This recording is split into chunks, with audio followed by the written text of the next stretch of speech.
Gloire au Seigneur. Shalom à tout le monde. Shalom tout le monde. Il est digne de notre adoration. Il est digne de notre louange. Nous sommes des privilégiés ce matin.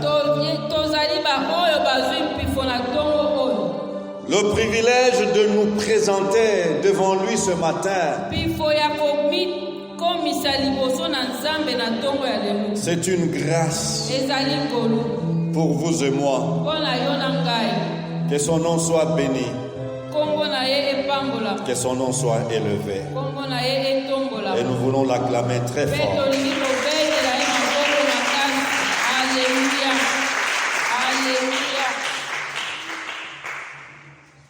Shalom.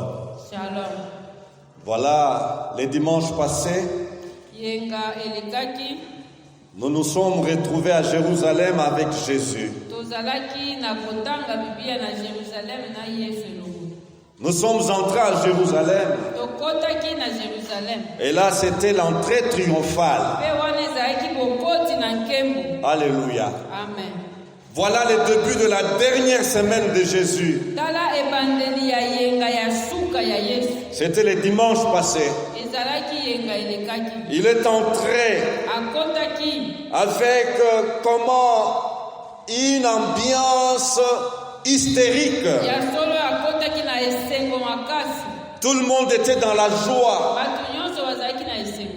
Béni soit celui qui vient au nom du Seigneur. Béni soit celui qui vient au nom du Seigneur. Jésus est entré monter sur le petit d'un âne. Et l'on chantait de part et d'autre. C'était un dimanche comme celui-ci. Alléluia. Amen. Et après ce dimanche, lundi est arrivé. Qu'a-t-il fait le lundi? Il est entré dans le temple. Et la Bible nous dit qu'il nettoya le temple. Il nettoya le temple. Prenant un fouet, il a fouetté à gauche et à droite. Il a renversé les tables des changeurs. Pourquoi? Vous faites de la maison de mon père une caverne de voleurs. Non, la maison de mon père est une maison de prière. Alléluia. Amen. Il est sorti, il a eu faim et il a trouvé un figuier. Et il a cherché à manger. Pas un seul petit fruit. Il a maudit ses figuiers. Shalom. Jésus maudit les figuiers. Nous avons appris la leçon. Oui, Jésus veut notre sanctification. Jésus veut notre productivité. Alléluia. Amen. Et nous l'avons vu. Il est passé à la journée de mardi. Il a fait encore des choses. Alléluia. Amen. Le mardi passé, il est passé à la journée de mercredi. Eh bien, beaucoup de choses que notre Seigneur a faites. Sur son chemin vers l'accomplissement de sa mission sur terre. Et le vendredi arriva. Le vendredi arriva. Les derniers vendredis. Il fut arrêté. Jugé, condamné injustement. Et il a été crucifié. Shalom. crucifié. Quelle crucifixion? D'abord,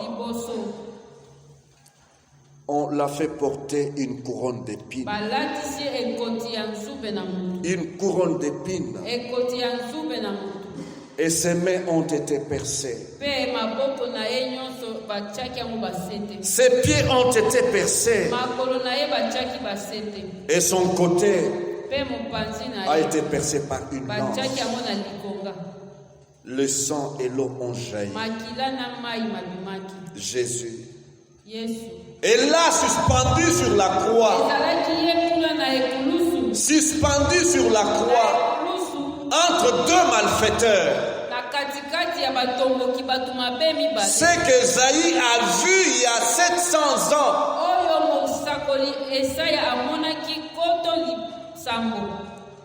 Et dit, son sépulcre a été mis parmi les malfaiteurs.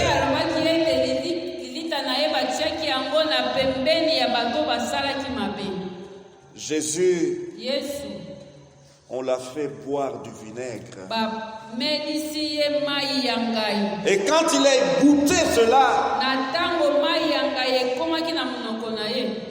il s'écria, tout est accompli.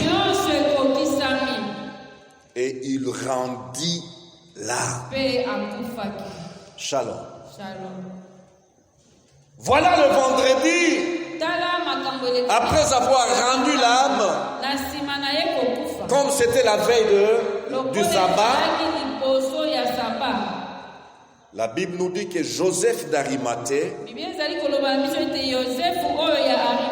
est allé voir Pilate pour demander la permission. La permission de descendre le corps sur la croix et d'aller l'inhumer. Et cette permission lui fit accorder. Et le corps de Jésus a été placé dans une tombe. Une tombe qui appartenait à un riche. Un riche qui avait déjà réservé la place de son inhumation. Jésus a été placé dans cette tombe. Et une grosse pierre, une pierre gigantesque, a été posée à l'entrée de la tombe. Dans le but, comme disaient les chefs religieux, pour empêcher que l'on vienne voler ce corps. Voilà le vendredi, Jésus est dans le tombeau. Le samedi, Jésus est dans le tombeau.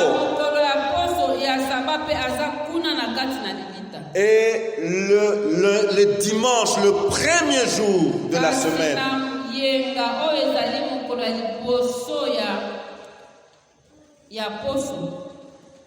les femmes sont allées au tombeau. Et arrivées au tombeau, la Bible nous dit qu'il y a eu un phénomène. Ils se sont posé la question, mais qui nous roulera la pierre? Qui nous roulera la pierre? La pierre était déjà dégagée. Alléluia. La pierre était déjà roulée. Pierre de l'incrédulité. Shalom. Ainsi ce matin, notre thème est le Seigneur est réellement ressuscité. Shalom. Le Seigneur est réellement ressuscité. Dites-vous un peu. Lorsque vous apprenez, imaginez s'il vous plaît, on vous apprend une histoire, une nouvelle extraordinaire, une nouvelle inattendue. Quelle peut être votre réaction? Shalom. Et c'est cette nouvelle de la résurrection de Jésus qui a secoué le monde. La résurrection de Jésus a suscité plusieurs réactions. Cette bonne nouvelle de la résurrection du Seigneur est une incroyable nouvelle. Pourquoi? C'est un fait qui sort de l'ordinaire. C'est un fait inimaginable. Shalom. Pensez s'il vous plaît. Lorsque Marie de Magdala est arrivée ce matin-là au tombeau, alors qu'il a constaté, elle a constaté que le tombeau était vide.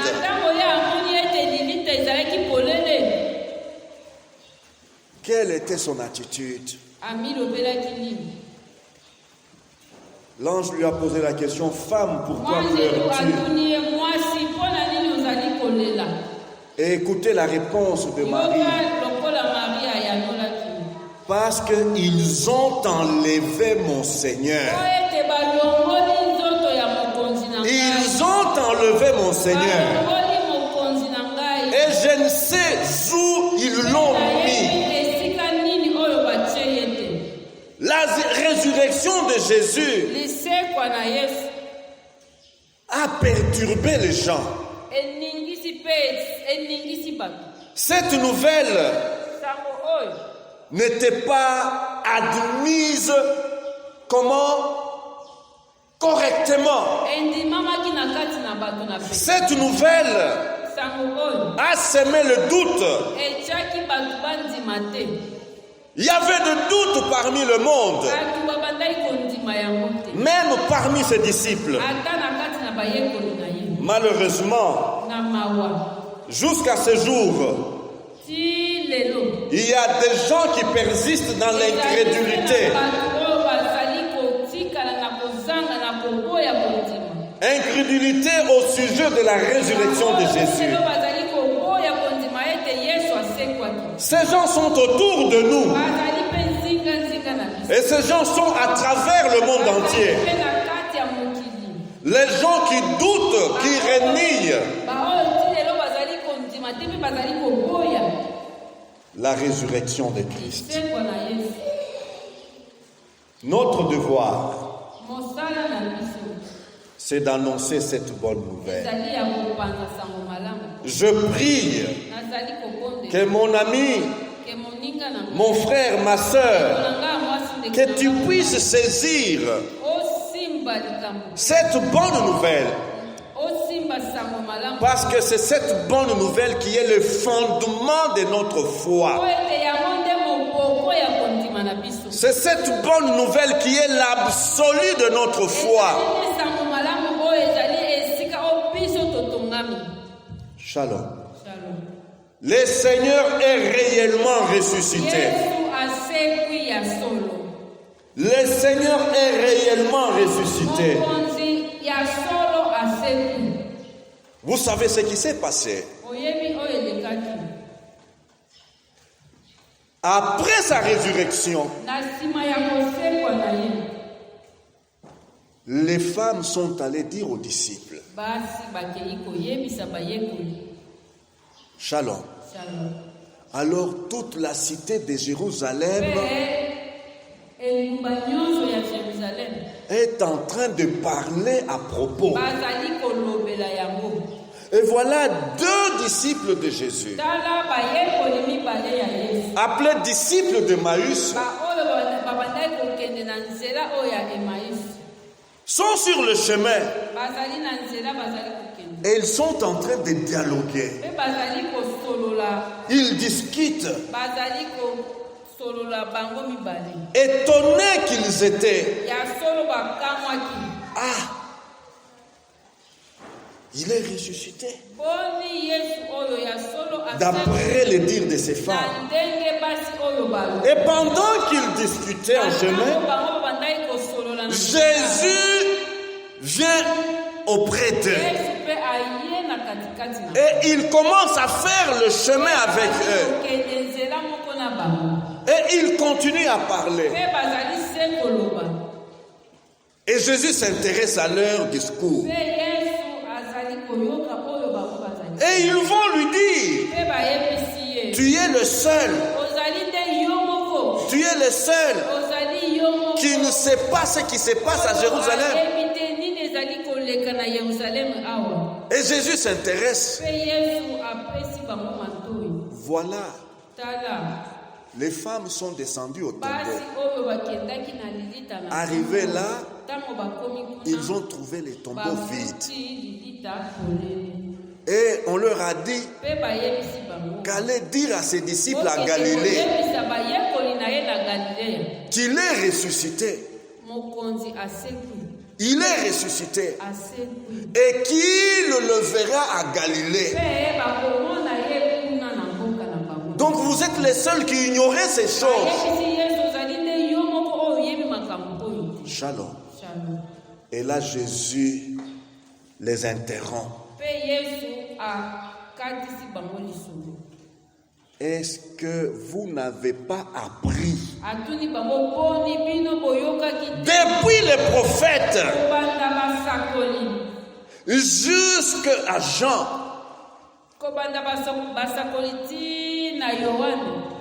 combien il a été dit que Jésus souffrirait, il sera arrêté, jugé, condamné, il sera mis à mort, il sera enterré, mais le troisième jour il ressuscitera. Donc vous n'avez pas la connaissance de ces choses. Et tout d'un coup, il leur dit encore une parole de bénédiction. Alors que lorsqu'il les a bénis, ils ont ouvert les yeux. Ah, mais c'est lui. Shalom. Et voilà, les deux amis se rendent à Galilée pour dire aux disciples.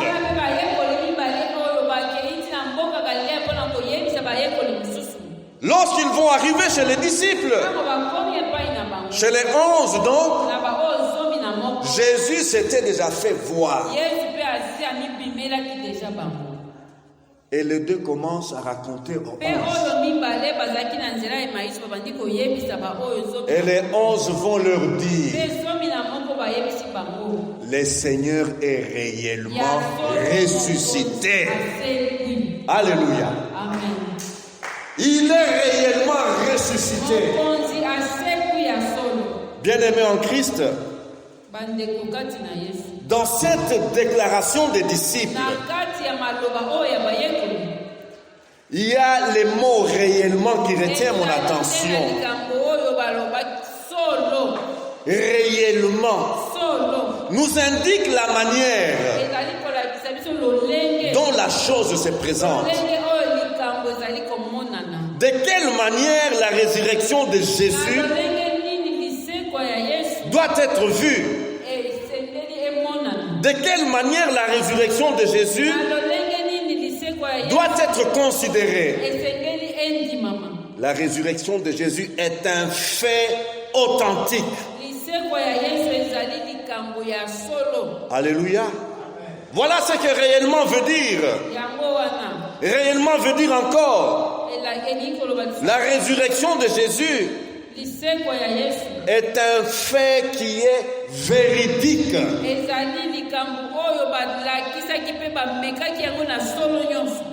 Digne de notre foi. Alléluia. Digne de notre foi. Malheureusement, les gens continuent à nier que Jésus est ressuscité.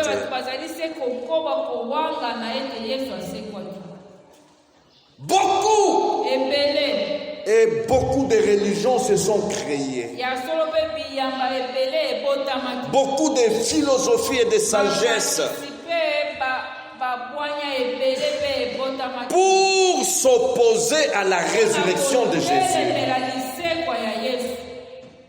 Ce moment nous est donné pour voir comment cette nouvelle est une nouvelle authentique.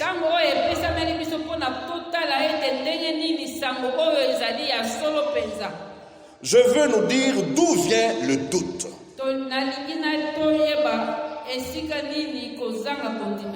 Le doute vient en bref du Satan. Renier la résurrection de Jésus-Christ vient de Satan. Satan croyait qu'il a mis Jésus KO. Shalom. Shalom. Et voici d'où les gens prennent la pensée que Jésus n'est pas ressuscité. Matthieu 28, à partir du verset 11 jusqu'à 15. Pendant qu'elles étaient en chemin, quelques hommes de la garde entrèrent dans la ville et annoncèrent aux principaux sacrificateurs. Principaux sacrificateurs, ce sont les chefs religieux. Les principaux sacrificateurs, c'était eux qui décidaient de la religion. Ils annoncèrent aux principaux sacrificateurs tout ce qui était arrivé. Ceux-ci, après s'être assemblés avec les anciens c'était encore des dirigeants, des leaders, alléluia, du judaïsme. Et après avoir tenu conseil, écoutez ce qui va arriver. Donnèrent aux soldats une forte somme d'argent. Les dirigeants religieux, les chefs religieux prennent une forte somme d'argent et ils donnent aux soldats. Les soldats qui ont été témoins oculaires, les soldats qui ont vécu la résurrection de Jésus. Les dirigeants et chefs religieux leur donnent une forte somme d'argent en disant, dites, ces disciples sont venus de nuit, les dérober, pendant que nous dormions. Dites que ce n'est pas ce qu'eux ont vécu. Ce n'est pas la vérité dont ils sont témoins. Ce n'est pas la réalité authentique. Mais on leur fait avaler une version fausse. Dites, ces disciples sont venus de nuit, le dérober pendant que nous dormions. Et si le gouverneur l'apprend, si le gouverneur l'apprend, nous l'apaiserons et nous vous tirerons des peines. Les soldats prirent l'argent.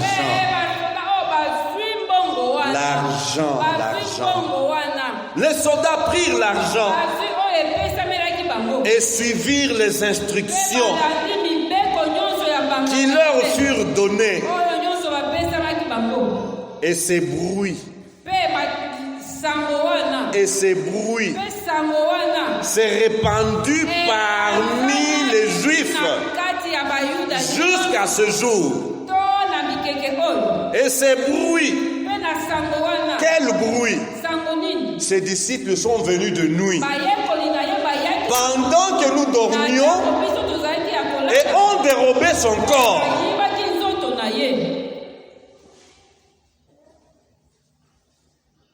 Tragédie. Tragédie. Voilà le plan maléfique du diable. Le plan maléfique du diable. Le plan immoral du diable. Pour combattre la vérité de la résurrection du Seigneur.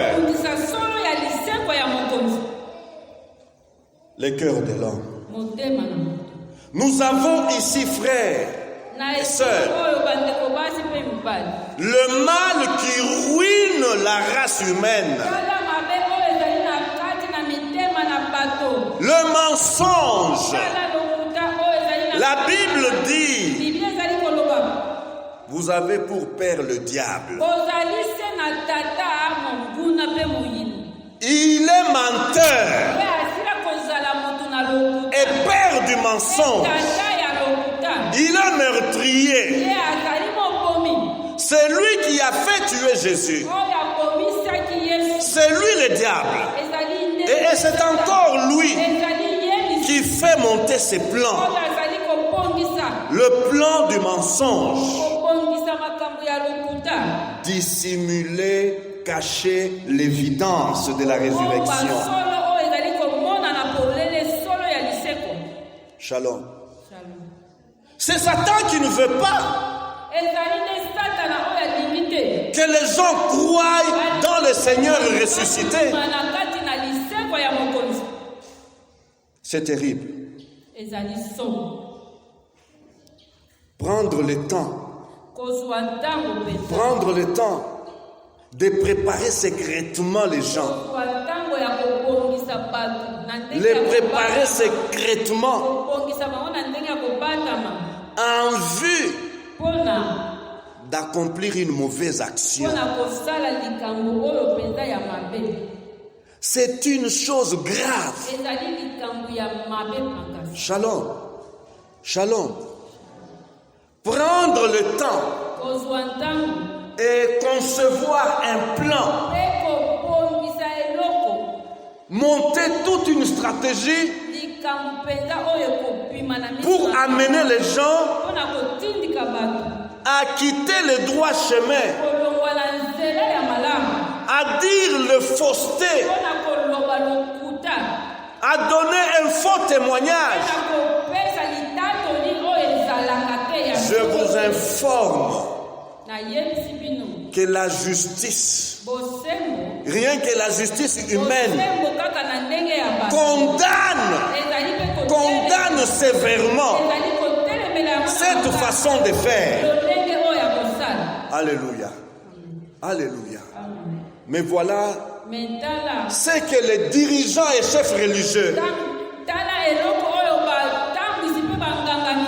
ont fait pour induire toute l'humanité dans l'erreur. Et quelle erreur!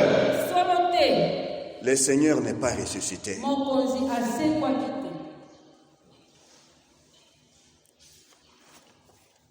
Que Dieu nous aide. Que Dieu nous aide. Et ils sont très nombreux. Ils sont même comptés par milliards. Les adeptes de ces faux témoignages. Ils sont par milliards. Ceux qui combattent et renient la résurrection de Jésus. Ils ne manquent pas d'inventer les arguments et des qualificatifs pour profaner, pour outrager cette vérité rédemptrice. Pendant ces quelques minutes qui nous sont données, je veux essayer de restituer la lumière. Je veux essayer d'aider. S'il y a un opposant à la vérité de la résurrection, s'il y a quelqu'un qui combat encore la vérité de la résurrection, le Saint-Esprit a déposé sur moi le fardeau pour l'aider. Shalom. Eh bien, qu'est-ce que je dois dire à tous ceux qui nient la résurrection de Jésus, à ceux qui soutiennent que la résurrection de Jésus est une fausseté? La résurrection de Jésus est une mystification.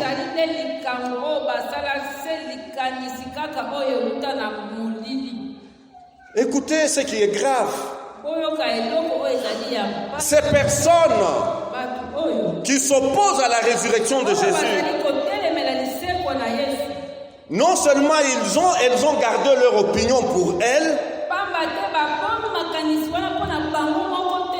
mais ils la propagent. Ils la propagent. Et aujourd'hui, avec notre monde d'Internet,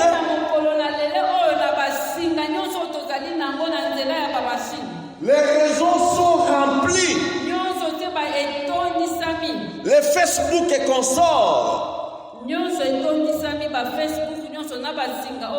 ils sont remplis des attaques et oppositions contre la résurrection de Jésus. Et ils disent même, la résurrection de Jésus, c'est la pire d'absurdité. La pire d'absurdité. Ils sont infatigables comme leur maître Satan. Et quand je pense à cette attitude qui tient à profaner la résurrection, au lieu de me laisser emporter, au lieu que je me fâche, je suis envahi de la compassion. Quelle compassion! Pour leur expliquer ce qui s'est passé. Quand je pense surtout à la place qu'occupe la résurrection de Jésus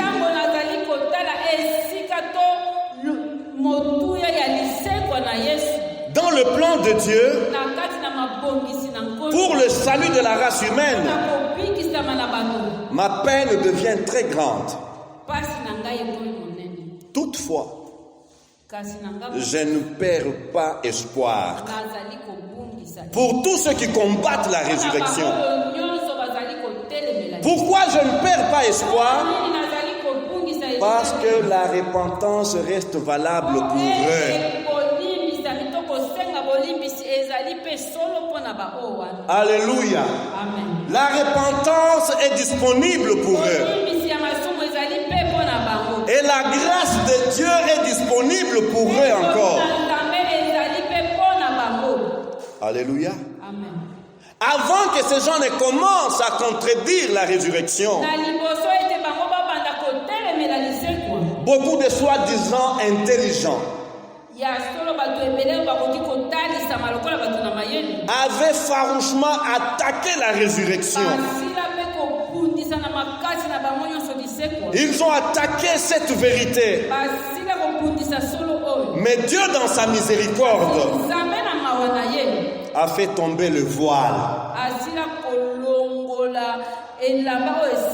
Le voile qui les empêchait de voir et comprendre la gloire de Dieu.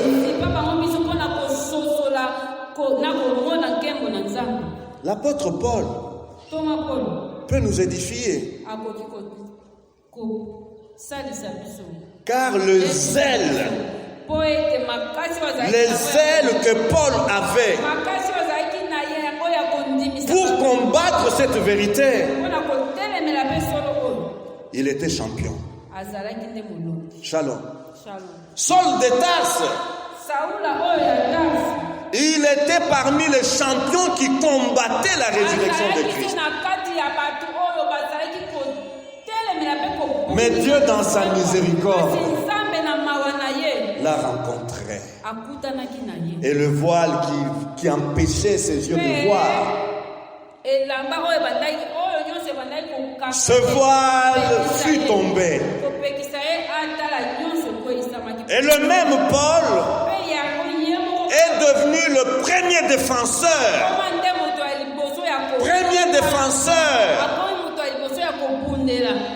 Le défenseur de la résurrection de Jésus. Voilà pourquoi je ne perds pas espoir qu'il profane la résurrection de Christ. Profaner encore. Blasphémer encore. Abaisser encore. La grâce de Dieu vous attend. Alléluia. Alléluia. La résurrection de Jésus, un fait historique. La Bible est riche. La Bible est riche. Ésaïe 9:1 nous dit: les ténèbres ne régneront pas toujours. Les ténèbres qui empêchent les opposants de la résurrection de Jésus, ces ténèbres ne régneront pas toujours. Alléluia. Alléluia. Pour l'instant, ces gens qui s'opposent, qui renient, qui rejettent la résurrection de Jésus, soyez apaisés envers eux. Pourquoi? Parce que pour l'instant, ces gens sont comme un navire sans boussole.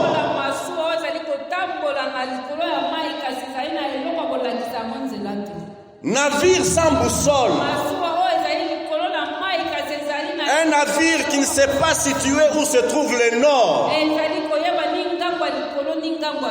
où se trouve le sud. Un navire qui ne sait pas localiser où se trouve l'est, où se trouve l'ouest. Mais un navire qui se trouve sur un immense océan. Tels sont ces gens qui s'opposent à la résurrection de Jésus. Comment peuvent-ils naviguer dans cette mer, sur cette mer de ce monde, tout simplement avec leur philosophie? Ayons pitié d'eux. Comment peuvent-ils arriver à de bonnes conclusions sans la lumière de la parole de Dieu, sans la lumière de la Bible et sans l'assistance du Saint-Esprit? Shalom. Psaume 119. 119, verset 104, il est dit, par tes ordonnances, je deviens intelligent. Par tes ordonnances, je deviens intelligent. Et 119, verset 130 ajoute, la révélation de tes paroles est claire. Est claire. Elle donne l'intelligence au sein. Tous ceux qui s'opposent à la résurrection de Jésus-Christ, tous ceux qui s'opposent à la résurrection de Jésus-Christ, ils ont besoin de venir comment s'inspirer à la source de lumière. Alléluia. La Bible nous inspire. Alléluia. Elle nous enseigne au sujet de cette vérité fondamentale. Écoutez ce que la Bible dit à travers la bouche du roi David.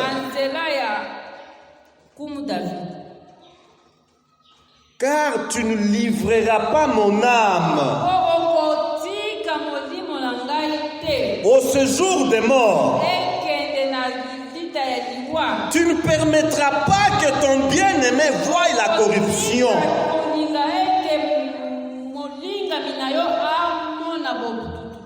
Alléluia. Tu ne permettras pas que ton bien-aimé voie la corruption. David prophétise ici. Il prophétise la résurrection de Jésus. Alléluia. Ton bien-aimé ne verra pas la corruption. Vous savez ce que c'est la corruption? Quand le corps humain devient inerte. Et lorsque elle passe par cette expérience, tu es poussière, tu retourneras à la poussière.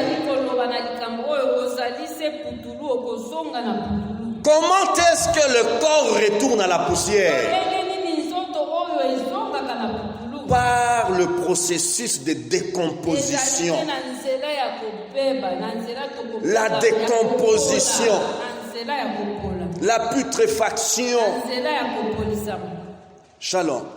Et c'est ça ce que David prophétise. Tu ne permettras pas que ton bien-aimé vive ce processus de décomposition. Tu ne permettras pas que son corps vive la corruption, la décomposition. Shalom. Et quand est-ce que David prophétise?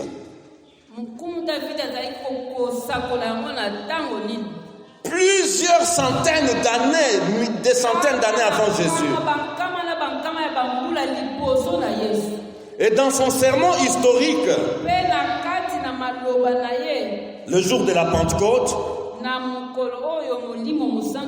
l'apôtre Pierre, rempli du Saint-Esprit, rappelle aux Juifs cette même prophétie. Shalom. Pierre rappelle aux Juifs cette prophétie. Qu'est-ce qu'il dit?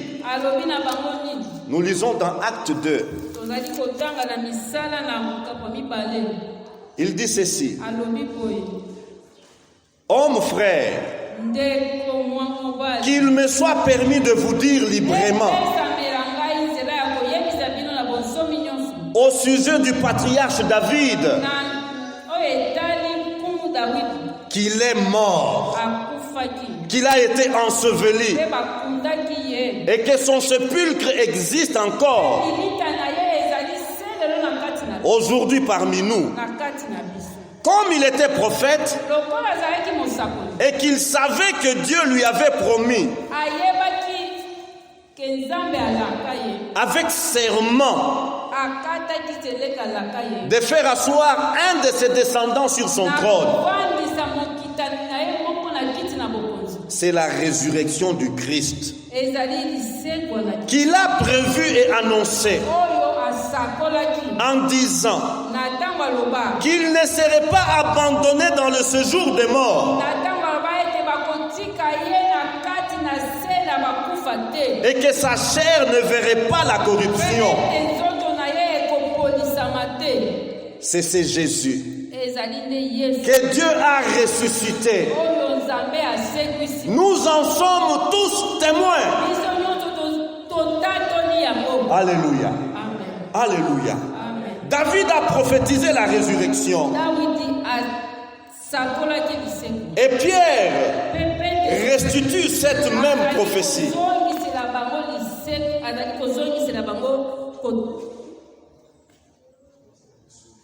Shalom. Dans Matthieu 12, 40. Car de même, c'est Jésus qui parle, que Jonas fut 3 jours et 3 nuits dans le ventre.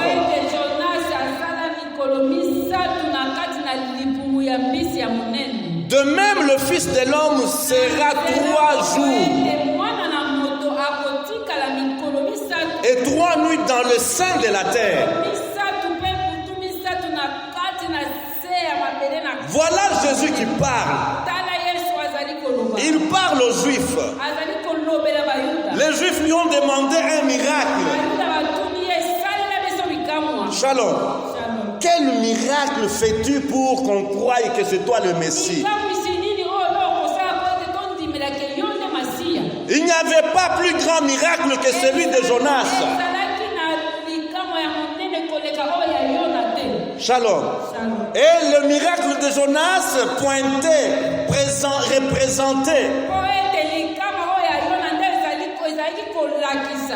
représentait la résurrection de Jésus.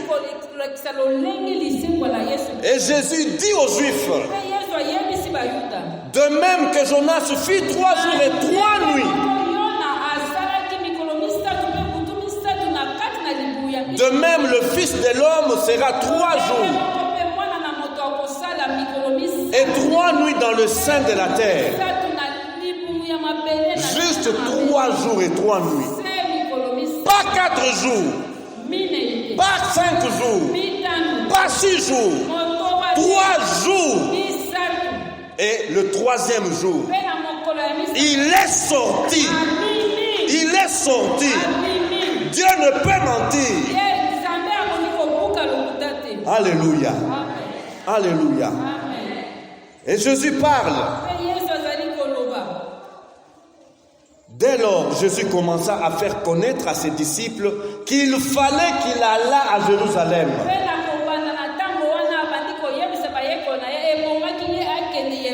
qu'il souffrit beaucoup de la part des anciens, des principaux sacrificateurs et des scribes, et qu'il fut mis à mort, et qu'il ressuscita le 3e jour. Alléluia.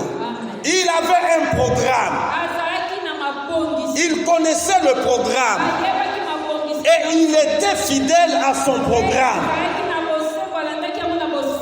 Alléluia. Rien, aucune pesanteur, aucune force, aucune puissance démoniaque, aucune puissance satanique ne pouvait l'empêcher à atteindre son objectif. Alléluia. Comme il descendait de la montagne, les disciples, Jésus leur donna cet ordre: ne parlez à personne de cette vision jusqu'à ce que le Fils de l'homme soit ressuscité des morts. Alléluia.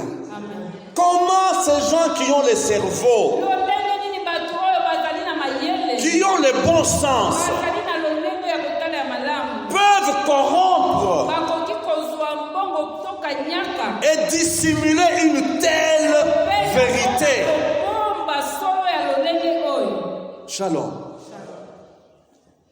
Quelle que soit la longueur de la nuit,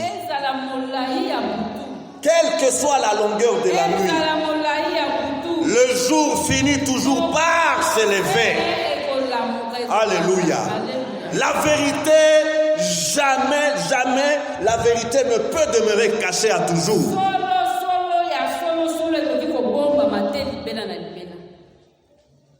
Matthieu 17, 23. Ils le feront mourir. Et le troisième jour, il ressuscitera. Ils furent profondément attristés. Matthieu 17, 23. Bien-aimés en Christ, la Bible est claire. La Bible aborde abondamment au sujet de la résurrection du Seigneur. Dans Matthieu 20, 19, nous lisons: ils les livreront aux païens pour qu'ils se moquent de lui, le battent des verges et le crucifient. Et le troisième jour, il ressuscitera. Alléluia. Amen. Alléluia. Amen. Dans Matthieu 26, 31. 26, 31, il est dit: alors Jésus leur dit: je serai pour vous tous cette nuit une occasion de chute. Car il est écrit: je frapperai le berger et les brebis du troupeau seront dispersées. Mais après que je serai ressuscité, je vous précéderai en Galilée. Shalom. Shalom. Pourquoi chercher à dissimuler une telle vérité? Comment chercher à cacher un tel fait? Un fait historique, un fait réel, un fait authentique. Frères et sœurs, oui, beaucoup de témoignages, beaucoup de vérités qui authentifient que le Seigneur est réellement ressuscité. Shalom. Nous pouvons lire l'évangile de Jean. À partir du verset Jean 26 jusqu'au verset 9. Et vous trouverez comment ces faits est décrit.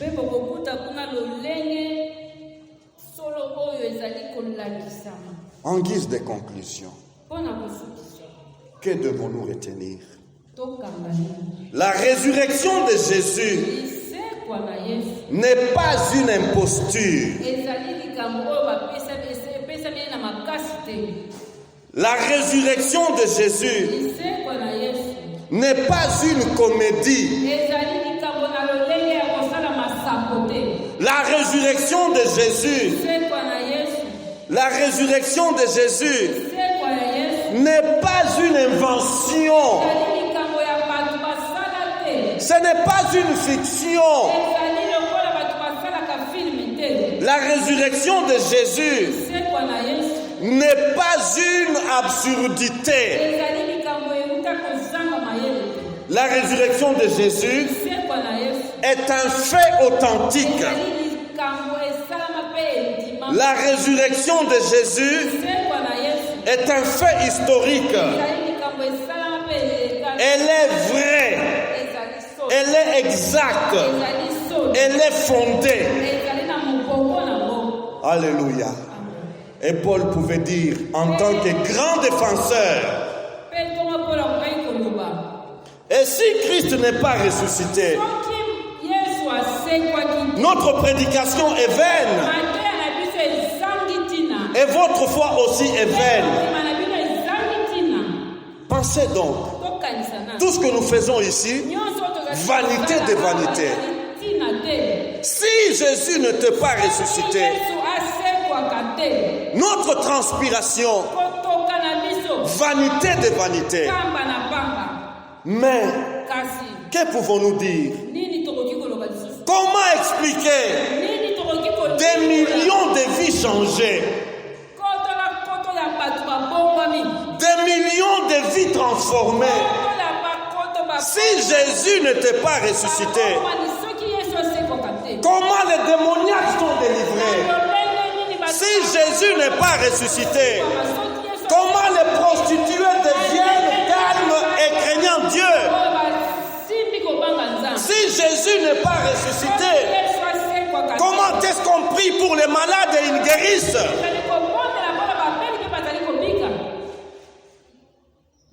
Le Seigneur est réellement ressuscité. Nous baissons nos têtes.